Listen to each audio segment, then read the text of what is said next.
Buenos días, clase. Feliz jueves. Espero que todos estén bien. This is just a quick video to kind of help you to know what to expect tomorrow for your test. Hopefully you've looked at the screenshot that I posted yesterday. It kind of gave you the rundown of what to expect. I've got that here in front of me, so if you have not seen that, you can go back and look at it. But basically it's test 10.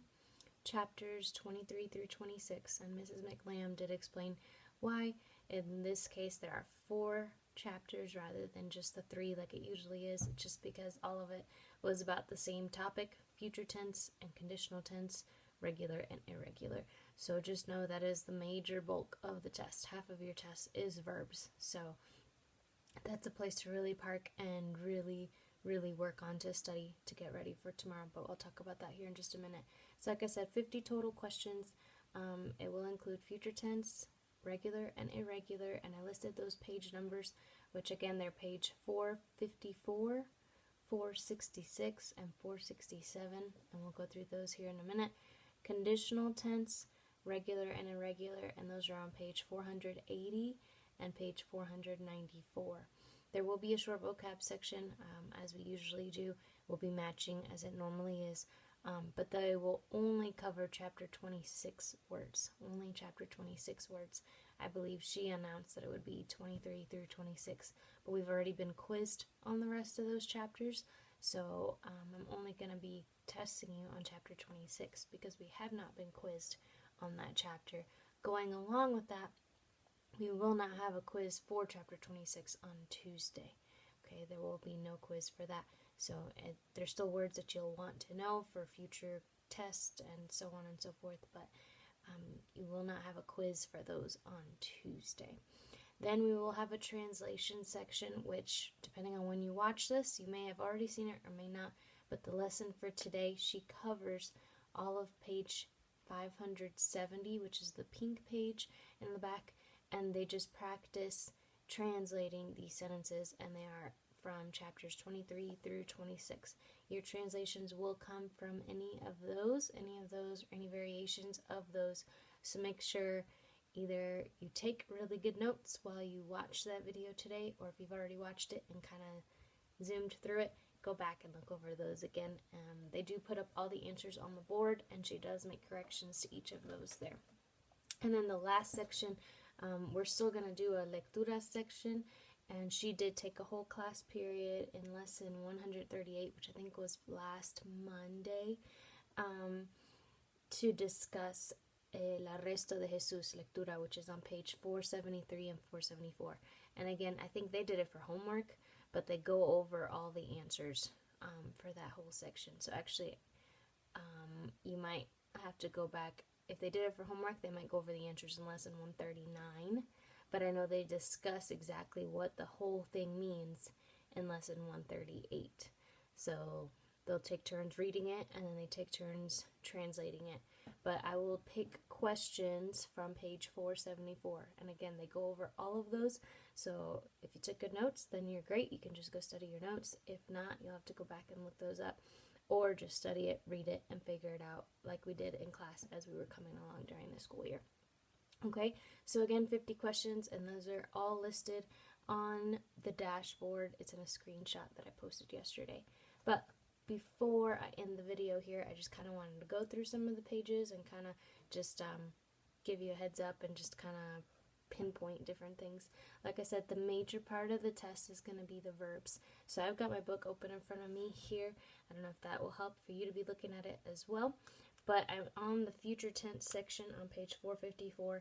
Bottom left corner of the page is where they show here the different forms of the future tense. They give you a regular future tense is listed first, and so you want to look at those endings there, and you do want to include the accent because that changes the word.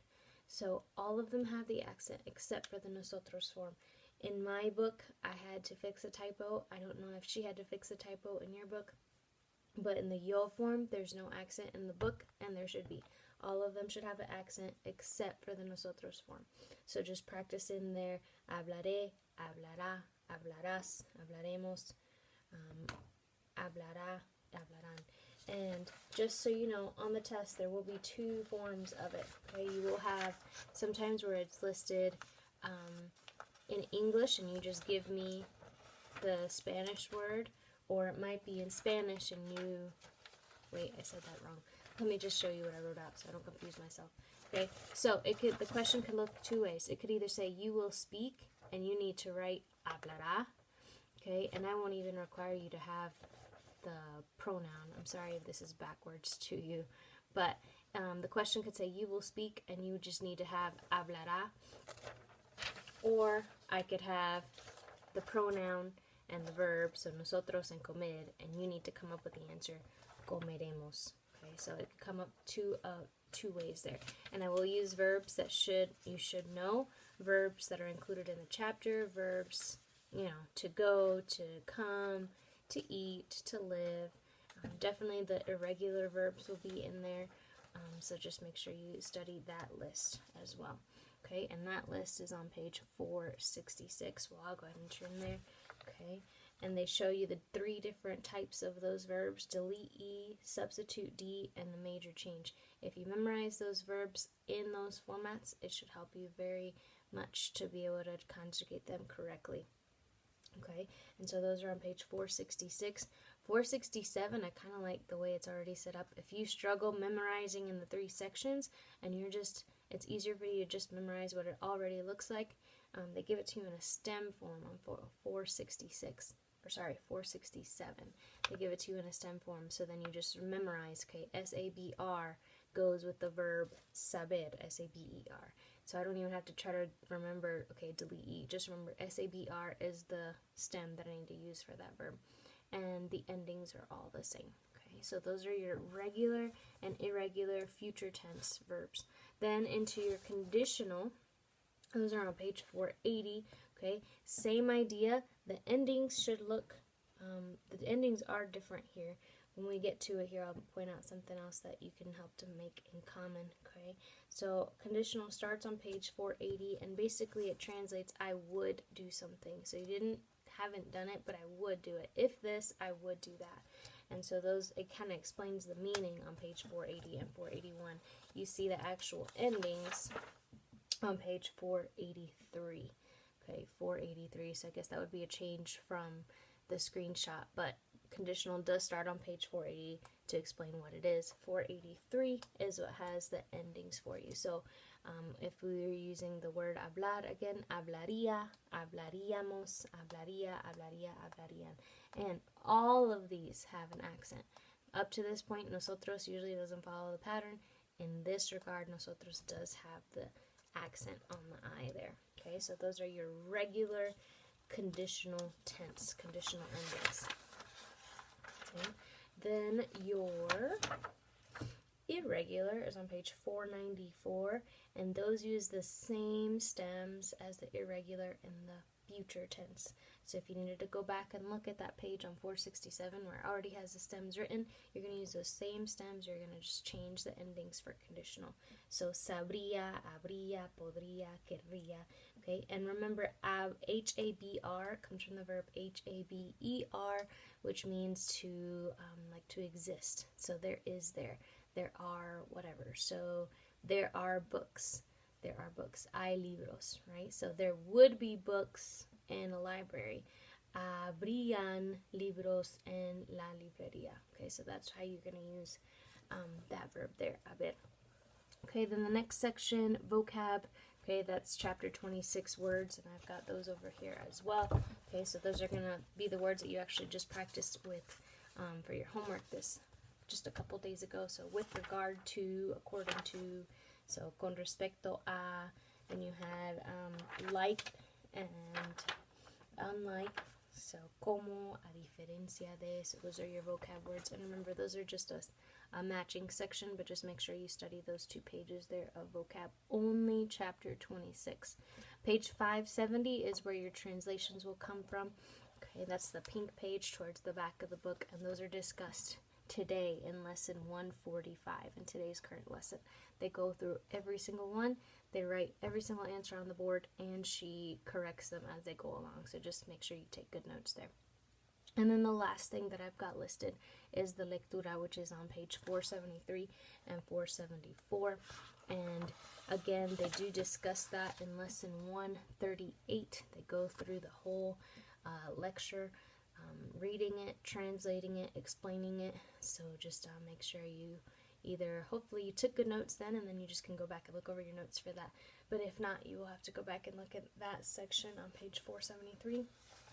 And your questions are on 474. And so I will use the questions that are there. So if you've done the work for it, it should be pretty simple to be able to get those from it. And I will include the part of the lectura on the test there.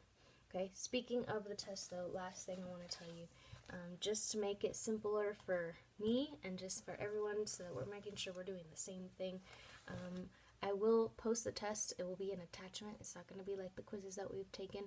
Okay, and so it will be up by tonight, be ready for you for the morning tomorrow. But what I would like for you to do is, you can print out the test if you have capabilities of printing it, but the test itself is just going to have all the questions. So what I would like for you to do, whether it be on a piece of notebook paper or if you're one that likes to type it out, either way, but just do 2 columns for me. There are 50 questions, so if you can just list the first column 1 through 25, the second column is 26 through 50, and just have test 10, your name, and the date at the top, and that way we know exactly what it is, and you'll just attach it back in there like you have been with your homework. If that's some of you have been struggling with that and you've been emailing to me, that's perfectly fine too. I get them just the same. So just that will be up for you by, like I said, by tonight, so it'll be ready for you in the morning. But if you could help me out with that, and then it'll be easier for you as well. Just 1 through 25, 26 through 50, and then we'll be answering all the same things. All right, so anything else that comes up, just feel free, reach out, send me a message, send an email, text me, call me, whatever. I will be here, and just wanting to help you out. So hopefully have a good rest of your day today, and we will talk at you later.